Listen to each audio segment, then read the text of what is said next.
To paraphrase Chris Martin from the English band Coldplay, every Breeders' Cup is a waterfall.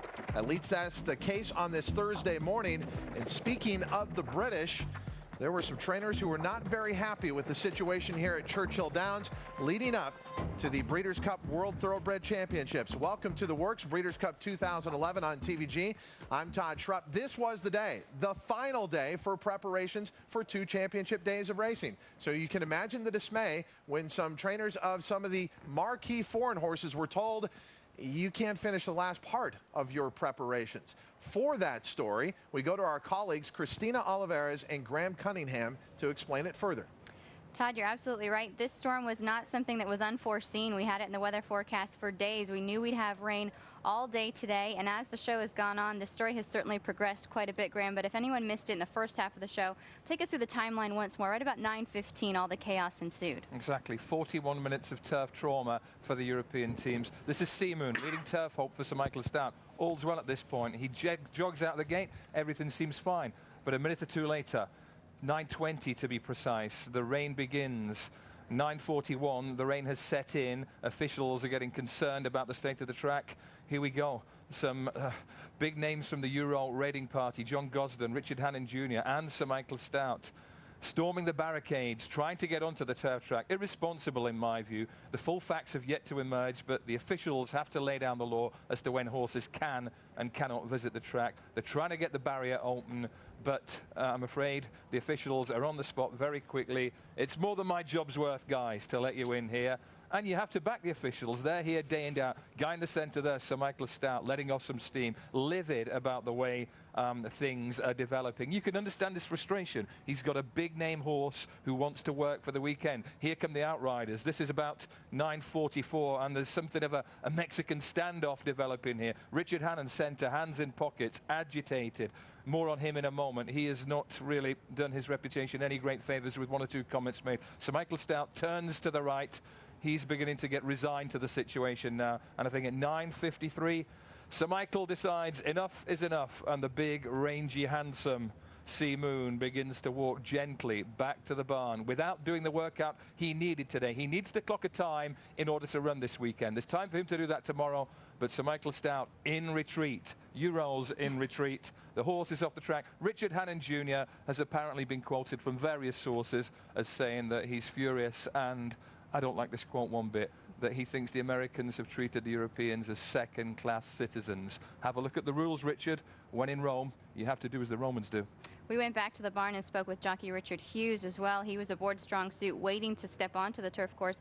And his frustration mostly came from the point that he felt they could have been working over this grass without actually damaging the part of the course that will be used come race day. Yeah, that's quite possible. But in order to do that, they needed to get out there earlier and make the case. And then the track superintendent may well have said, yeah, that's reasonable. That's something we can work with. But because they were out right on the bubble of 9:30, and then the rain started at the most inopportune moment, that was the genesis of this problem. Let's have a listen to comments from jockey Richard Hughes. They wouldn't let us on. And that's our time. And then the rain came, and then they wouldn't let us on because it was raining. And we're on the outside of the track. It doesn't matter. We're not going off the ground. We also got a chance to speak with trainer Roger Varian. He has now reigned in the filly and mare turf, also Farage in the juvenile turf, and asked him about the overall mood and frustration with regard to his fellow trainers. I don't know, maybe this rain has been forecast for a couple of days to come in sort of mid-morning or late morning today, and perhaps having known that might hinder use of the turf. It might have been an idea to let people on an hour early or 30 minutes early, but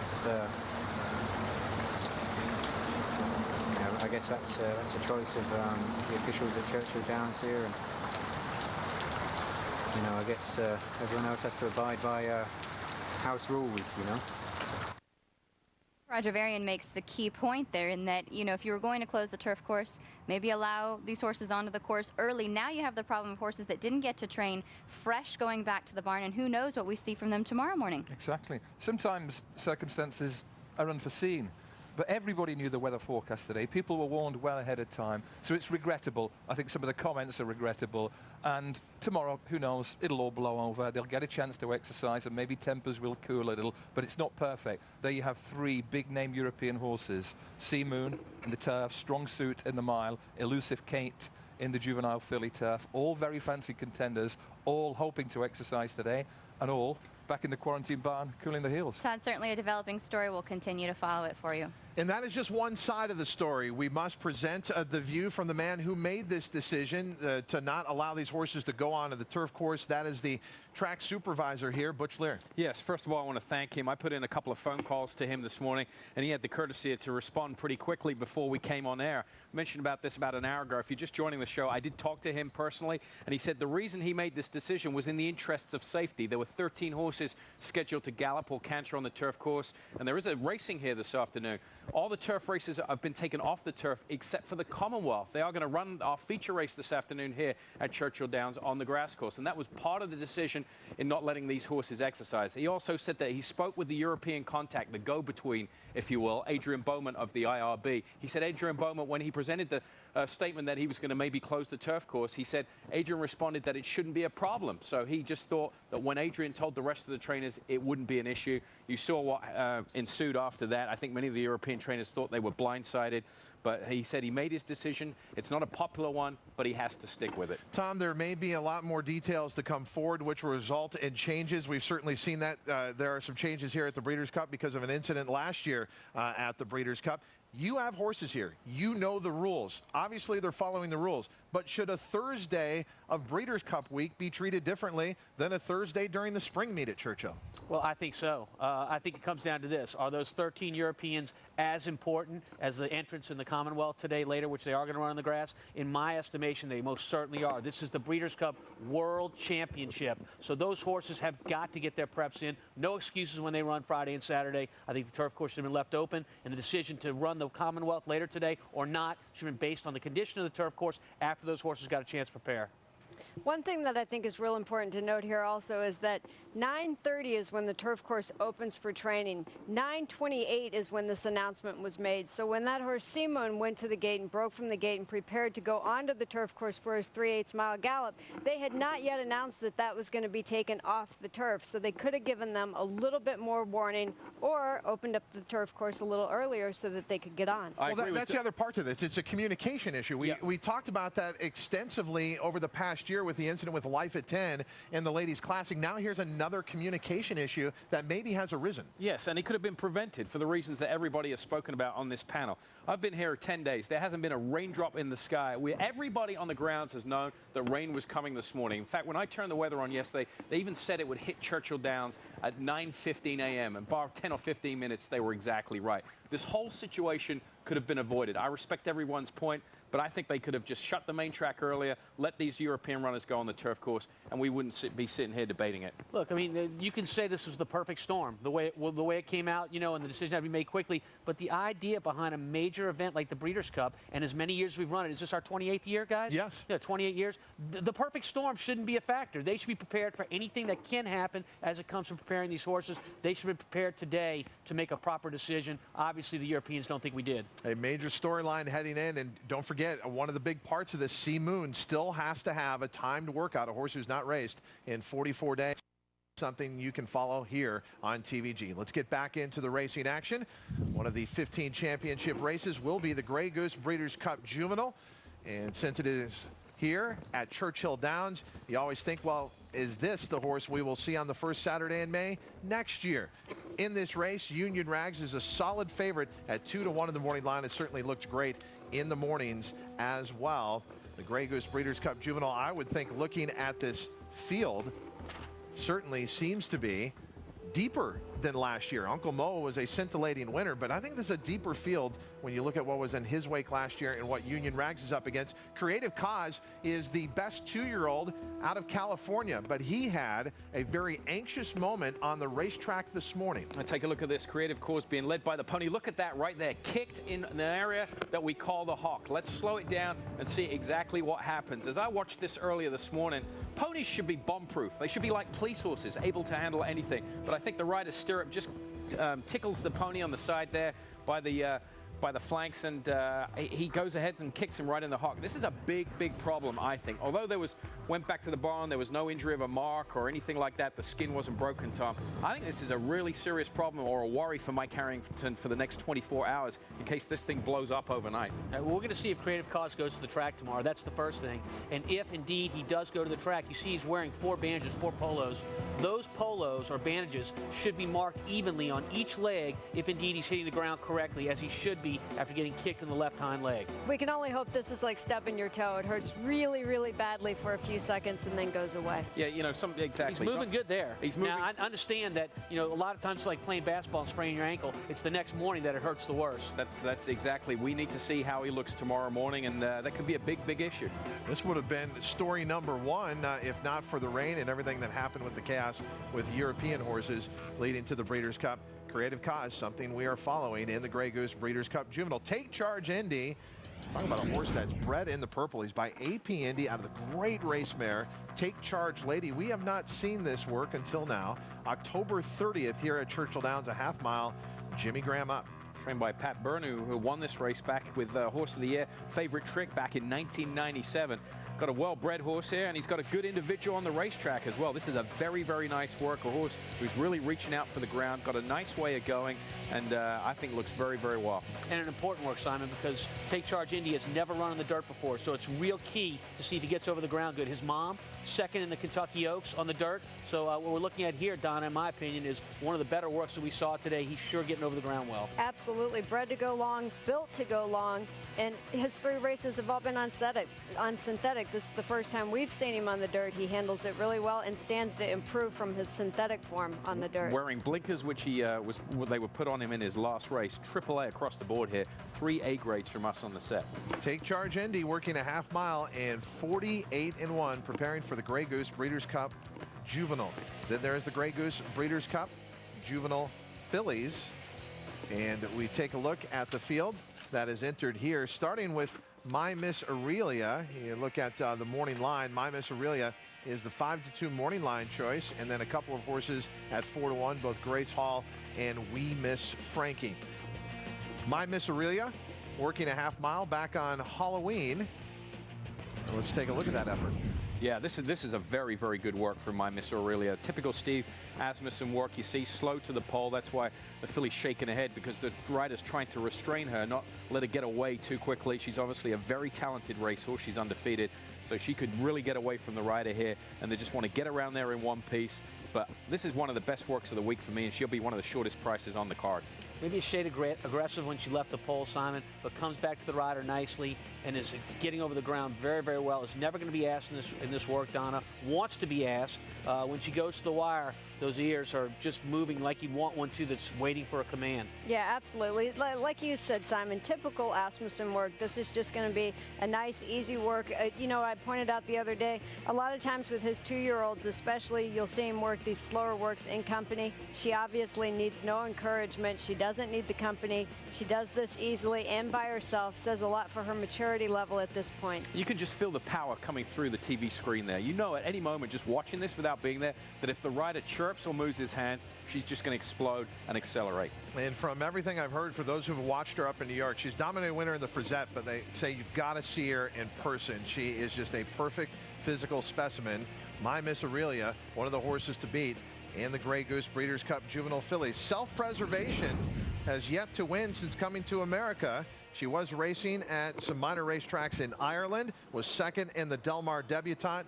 We take a look at her effort on October 29th, working in company with Medaglia d'Amore, who's been scratched out of her respective race, but she was working with an older horse, which is kind of significant here. Self-preservation, Joel Rosario up, going 5 furlongs at Santa Anita. I like the way they've designed this work. If you look at her first race in the U.S., away slowly, she finished up nicely. They then sent her 2 turns. She went to the lead and flattened out. This was a specific work in mind to get her to relax and finish like she did in a U.S. debut. She does that. I like this work. She's moving well, handling the dirt well. This is a filly that, if she's rated off the pace, could come running late. Yeah, finishing well, not needing the whip. You see it in his back pocket sticking up like an antenna, but doesn't need that for very nice work. And as you pointed out, in her first start in the U.S., she broke slowly. Next start, she breaks on top. Obviously, they've done the proper gate work for her to do well in U.S. racing. Self-preservation, just one horse preparing for the Grey Goose Breeders' Cup Juvenile Fillies. As if we hadn't had enough hot topics today, we are going to have one when we return. It's the Works Breeders' Cup 2011 on America's Horse Racing Network, TVG.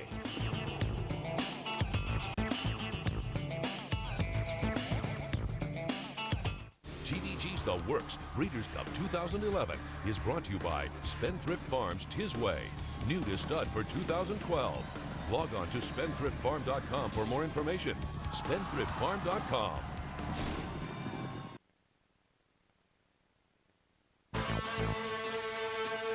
For all the talk about who's working well, what their letter grade is, it's all going to be decided here in just a couple of days. On Friday and Saturday, there will be no doubt about who is wrong, who is right. And if you're right, you can make some money, but you got to be a TVG account holder. There's no better time to sign up. In fact, there's a $100 Breeders' Cup bonus promotion going on at TVG.com. Go there now to find out all the details. As we come to the Breeders' Cup World Thoroughbred Championships, a lot of times as an industry, we look at where we've been and where we are going. And there has been a debate that has really overshadowed horse racing for a long time now, and that is the weights we expect jockeys to ride at. Think about this. At the back of just about every condition book in America is the name of a jockey along with the jockey agent, and their weight is listed. Weight is important. It is a selling point. Doesn't matter how tall you are, but it matters how much you weigh as a jockey. Should this change? Should we expect higher weights instead of the weights we are currently at? We want to start here our hot topic with Donna Barton Brothers, who brings us the best perspective, because Donna, those expectations were on you as a rider. Now, you don't have much trouble making weight, but what is your view about those riders who struggle to do that? Well, I think it's really easy for people to think, because I was naturally light, that I would have an opinion that wouldn't really reflect that of what the other riders have who aren't naturally light. But here's my point. I was naturally light, and I didn't have to fight my weight. But I also rode up at Saratoga for a couple of summers, where the steeplechase jockeys would abuse their bodies for 5 days in a row, and then they'd go into the hot box and abuse their bodies even more to tack 155 or 158 pounds on steeplechase horses. And so in America, we haven't come up with a shortage of small people who are willing to wear little white pants to ride horses. So until we have a shortage of jockeys,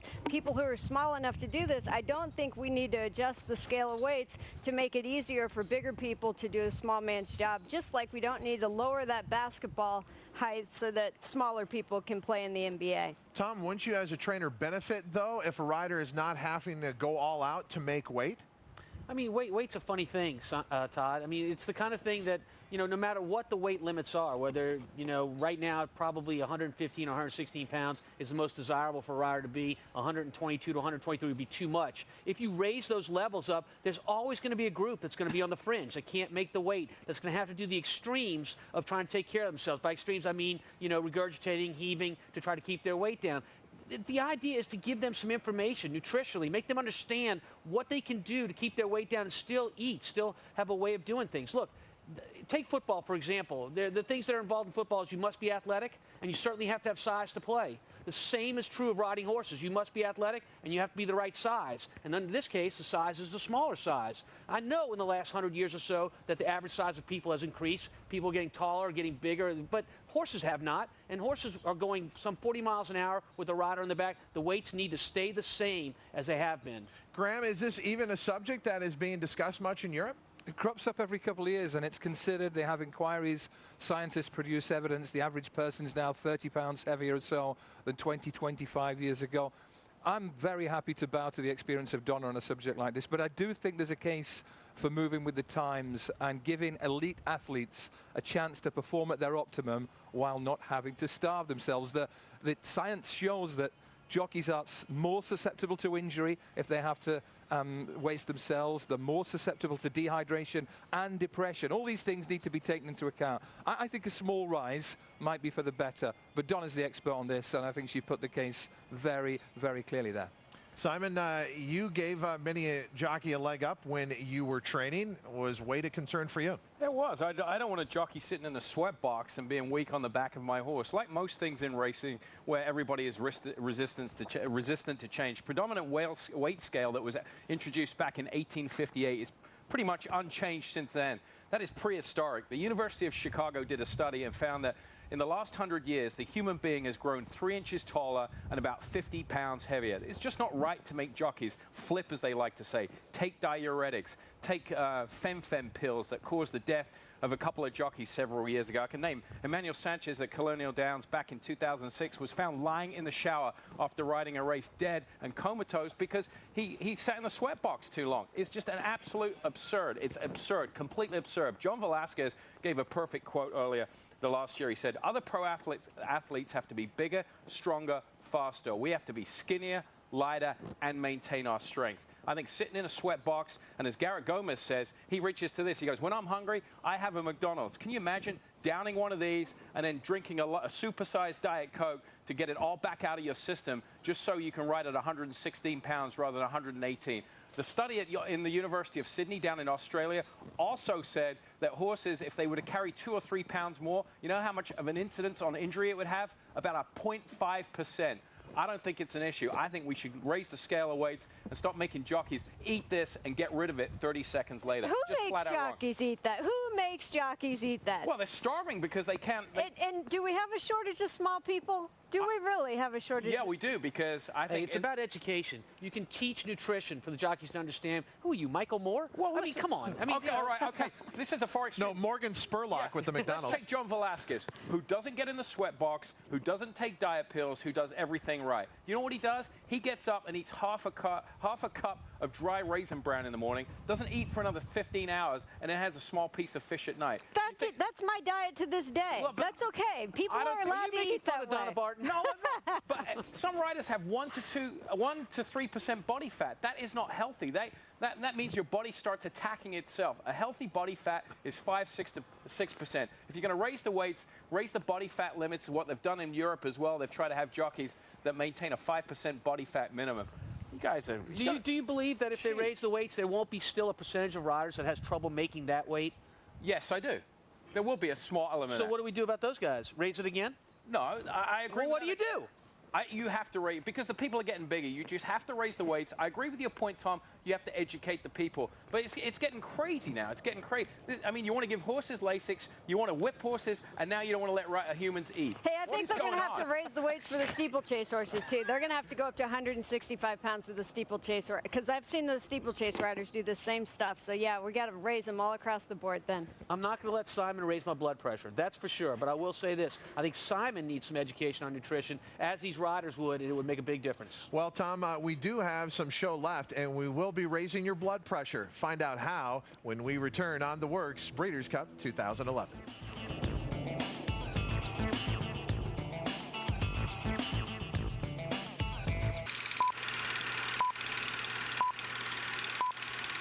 Zenyatta has a lot of ground to make up. Zenyatta, if she wins this, she'll be a super horse. She's starting to pick them off, though. Zenyatta going to hook to the outside. Meanwhile, it's Colonel John Summerbird in the red cap. And Zenyatta's come to the outside. Zenyatta coming flying on the grandstand side. Gio Ponti on the inside. Summerbird is right there. This is unbelievable. Zenyatta, what a performance. One we'll never forget. The first female racehorse to ever win the Breeders' Cup Classic, and one of the most remarkable champions we have seen in the modern era of thoroughbred racing. Her racing career is now over, but there is the possibility that we will see her bloodlines produce maybe a next great champion. Zenyatta is in full, and this is a look at her earlier this week. Yeah, I mean, tremendous sight to see her in full. Remember, she had a problem getting in full in her first try, but she's in full to Bernardini. Looks fantastic out there at Claiborne Farm. They also say she has the instinct to go and run with the other mares in the paddock there. And so Zenyatta still shows a competitive edge. And you can remember all the buildup going into last year with her perfect record of 19 for 19. Could she win the Classic again, remain undefeated? It was so deflating afterwards for much of this crowd. Now that time has passed, the bottom line is we were treated to one of the greatest finishes in Breeders' Cup Classic history, and also a very worthy champion to derail her in Blend. I'm watching her on TV. It just brings a smile to your face. Yeah, that's right. It was really neat. We have more smiles, and they are courtesy of Graham Cunningham, because we are going to talk about the Emirates Airline Breeders' Cup Turf. And speaking of great female racehorses, how about Serafina? Yeah, she's been impressive. She's a ballerina, very dainty, very elegant.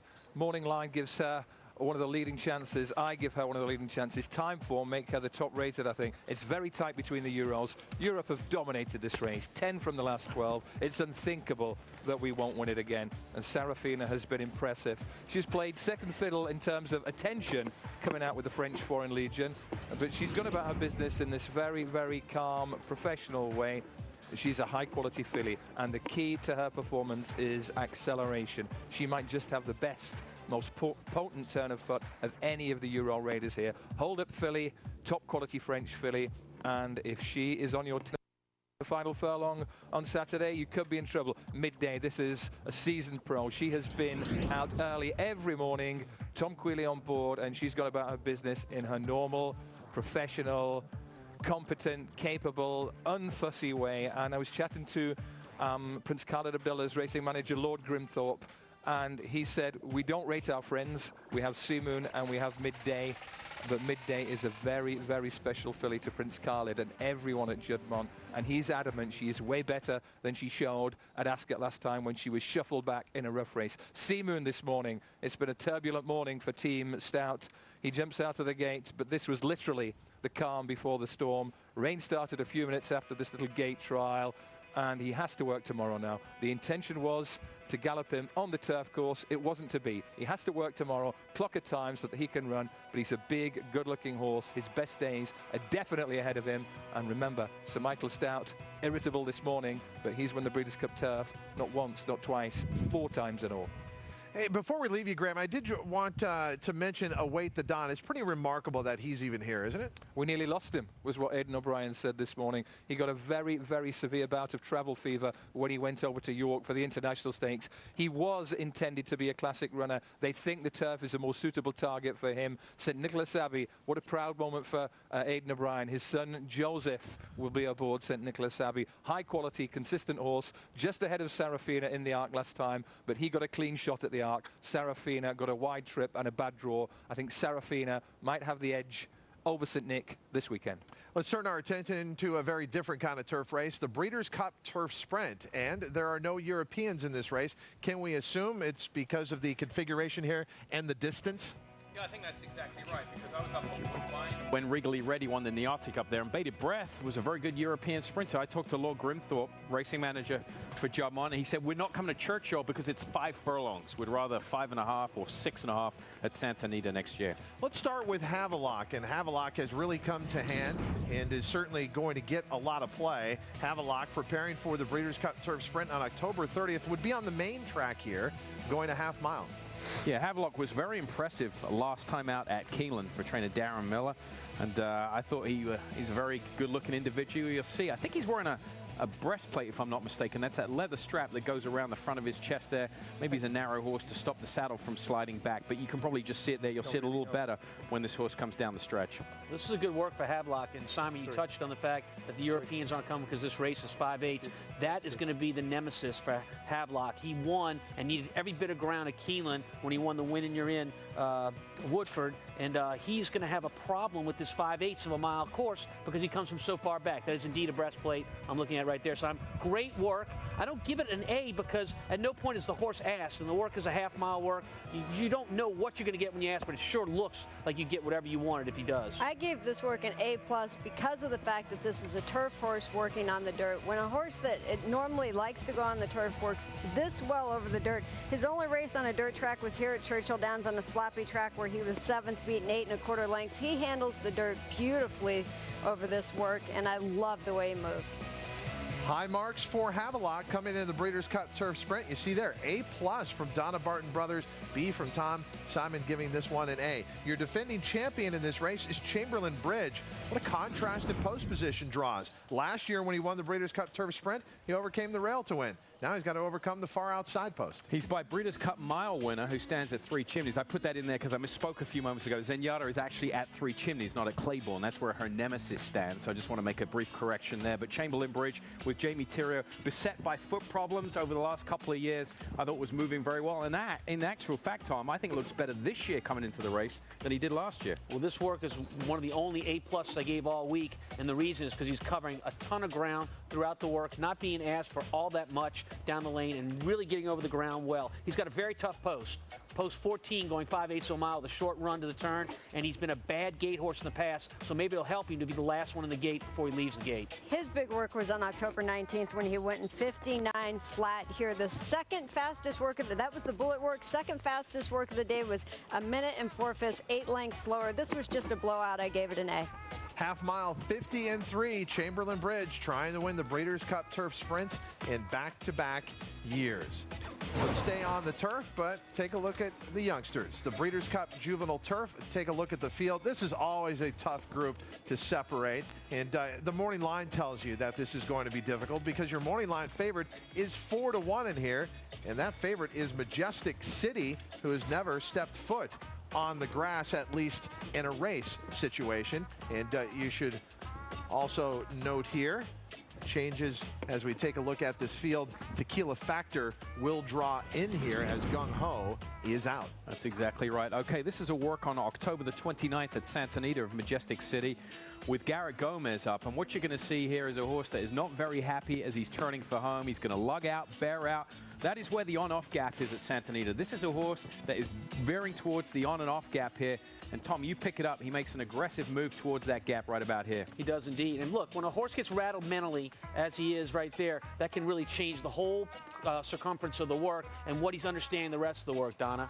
You know, the bottom line is, though, I don't think that he got what they wanted out of this work. You can see as he approaches the wire, Garrett Gomez is going to jerk on this left rein here, right about here, because he is not paying attention. He is not getting what he needs out of this work. I gave it an F. It just wasn't what they were looking for. Yeah, I'm going to give it an F, too. I think that's my lowest grade work. When you're looking and grading this horse on this work, how could you be happy going into a $1 million race not knowing he might do this in a race day situation?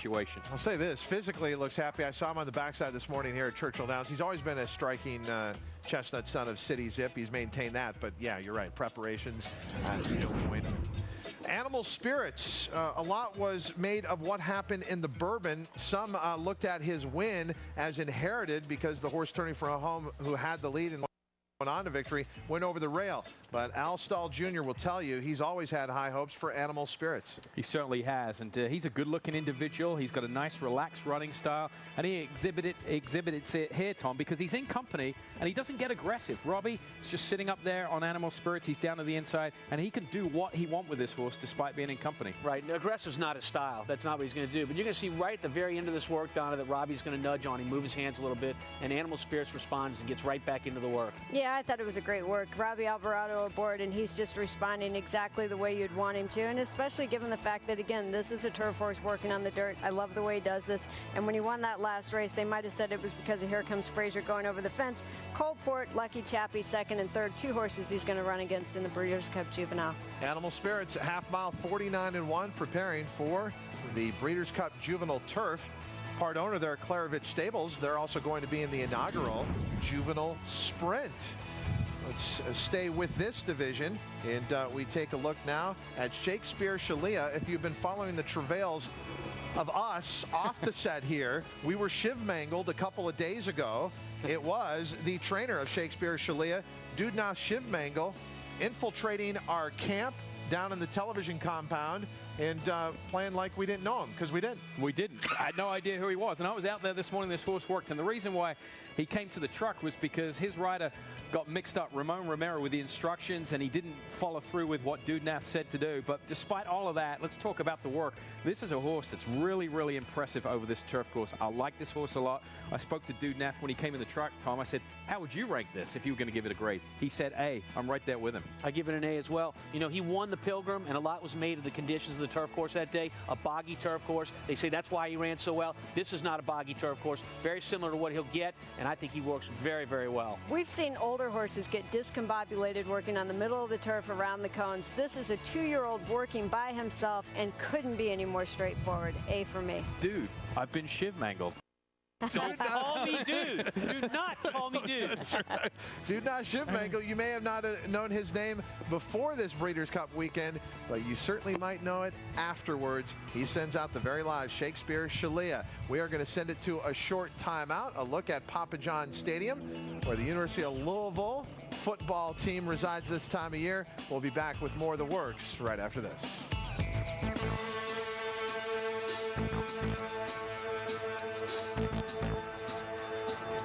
I know what you're thinking. Tom Amoss trains a horse that's good enough to run in the Breeders' Cup? That's right. For the first time since 2006, he will have a horse in the Breeders' Cup Championships. Some of the parts will go in the new Juvenile Sprint.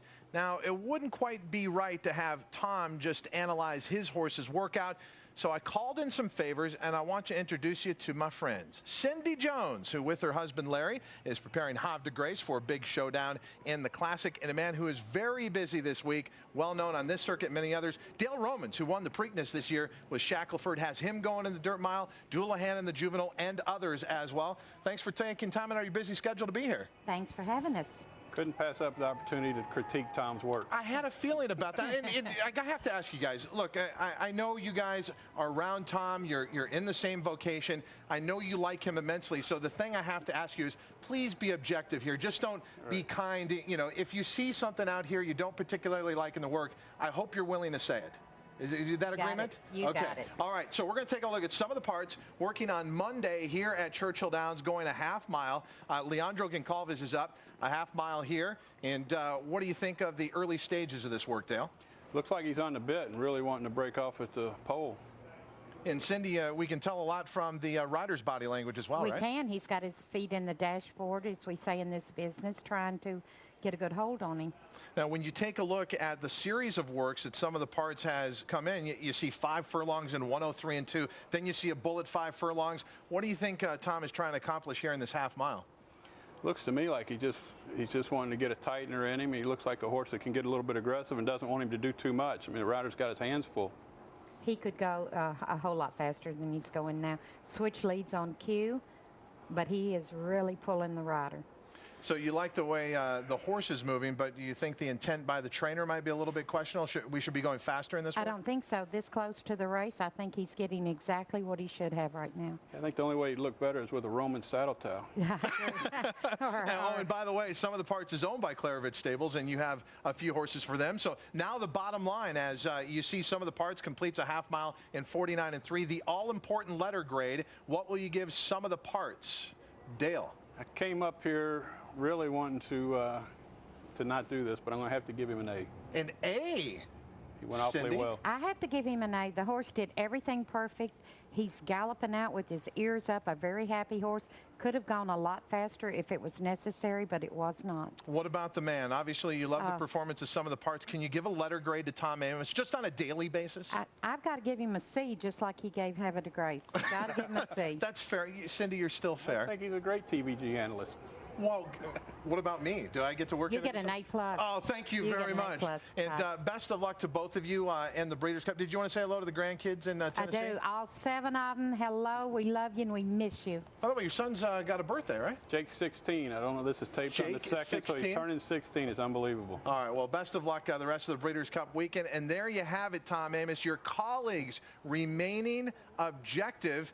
There's only thing that Tom Amoss loves more than training his own horses. That's telling other people how to train their horses. The only one that was mean to me was you, Todd.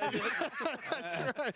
As usual. But I have to say, some of the parts did look great out there. That was my objective opinion. I obviously had 2 experts there.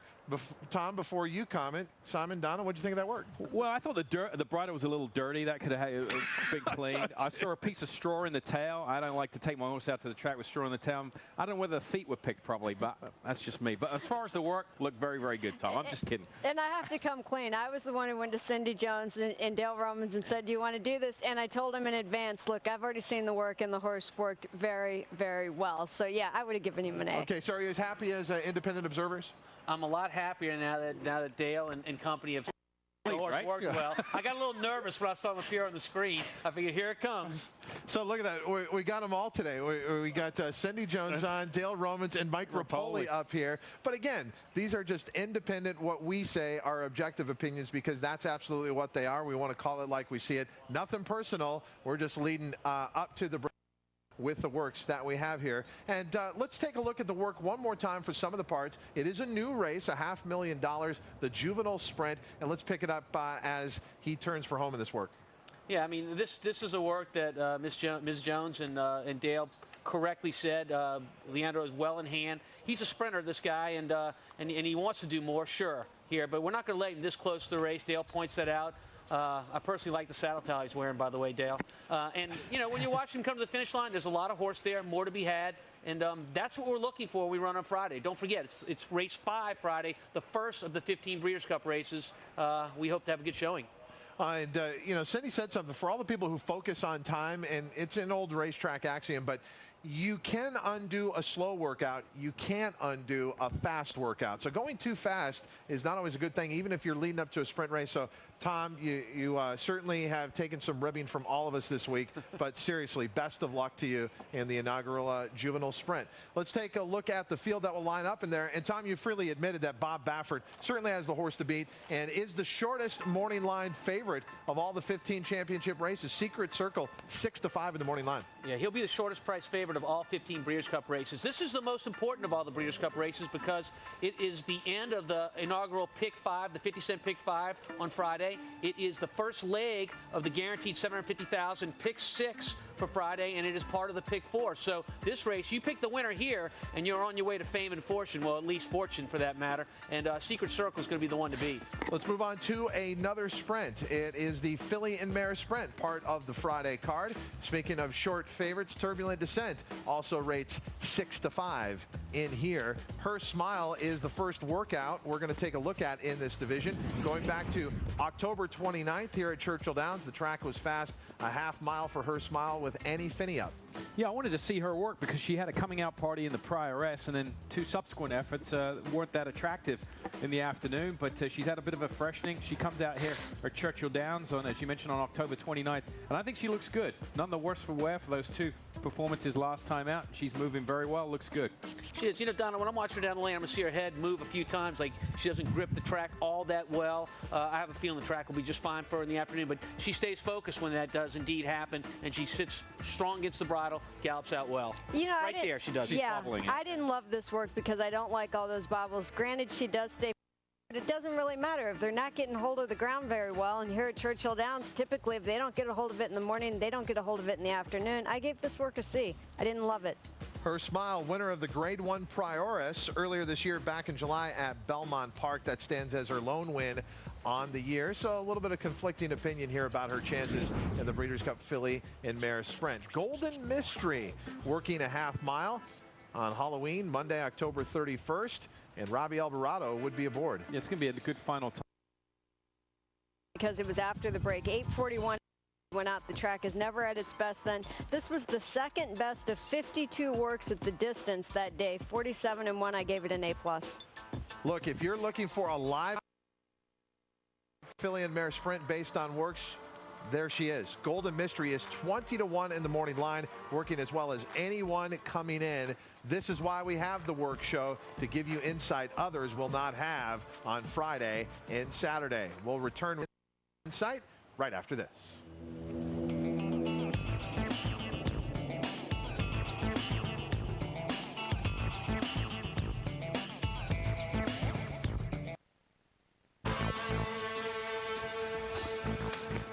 This guy's looking for a winner. If you're looking for one over the Breeders' Cup Championship racing days that are ahead, Friday and Saturday. It's all there in the TVG toolkit. But you're only going to get it if you're a TVG account holder. But look what's inside the TVG workout reports.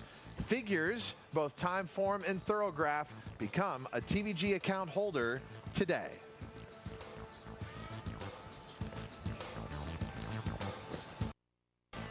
So owner Mike Rapoli had to come all the way up to the 5th floor of the grandstand here at Church to get his report card on his horses. You can just sit at home and we'll bring them to you right now. Donna, what does your report card look like? Well, 2 A-pluses, Royal Delta and Golden Mystery. Royal Delta for the Ladies Classic and Golden Mystery for the filly and mare sprint. Kendrea was the 2-year-old filly that we saw at Bob Baffert's barn. I didn't like the way that she worked. And Majestic City was the horse that we saw working on the turf with Garrett Gomez up. Juvenile fillies for the turf. Didn't like anything about his work. Tom? Well, I mean, I think when you looked at the ones I like best, they belong to Chamberlain Bridge, who's running in the turf sprint, and also Flat Out, who's running the classic. They'll both be priced. They'll both be great plays. As far as the negatives, is Mike Rapoli gone? Yes, oh, yeah, yes. okay. I didn't like Uncle Mo's work. I actually, as I said, I graded on the curve.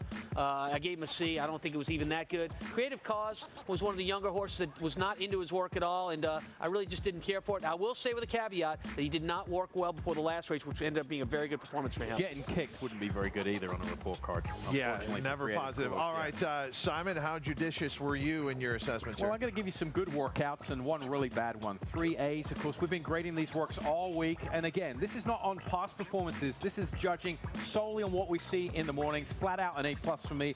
Royal Delta an A+. My Miss Aurelia I thought like fantastic. And Majestic City, bottom of the barrel. I had to go with an F. He's a talented racehorse, but I'm judging that off what I saw at Santa Anita with him blowing the turn at the top of the stretch. That's not a positive coming into a big race. A lot of workouts we have covered, and it is about to decide who is going to win a championship on the racetrack. Friday and Saturday, 15 championship races. Christina and Graham, you have followed these horses as closely as we have. Your final thoughts? Well, it's a big 2 days coming up. We've had, I think, 1 in 3 winners at the Breeders' Cup Europe in the last 3 years. It's going to be difficult to match that, especially with the dirt. That's the one thing I'd really like to see. I'd love to see a European winner on dirt. I'd love it to be So You Think in the Classic.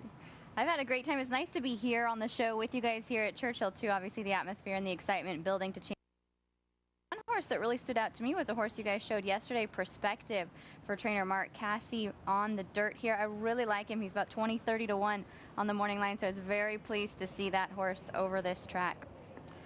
And let's remind our audience, while this is the final work show leading up to the Breeders' Cup, TVG has plenty of shows for you. We have preview shows for both Friday and Saturday, but I must take this opportunity to thank some people specifically on this show. First of all, a blanket thank you to our crews in Los Angeles and here on site who put in so many hours to make this show possible. But I have to mention a couple of people in particular.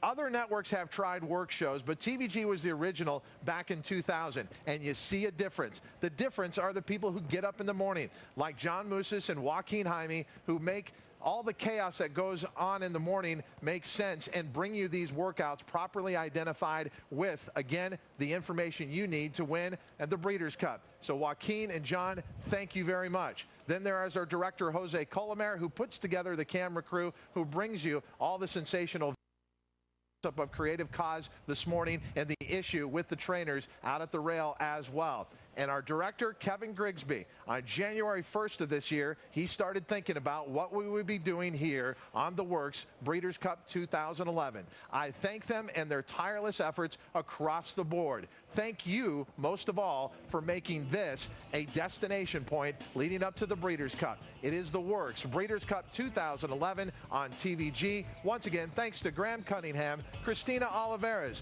Donna Barton Brothers. You know I love you, Donna. Tom Amos, I don't say it often, but I love you too, big guy. And Simon Bray, well, let's go get something good to eat. I'm Todd Schrupp. Until next time, may all your bullets be great. Workouts, it's the Works Breeders' Cup 2011.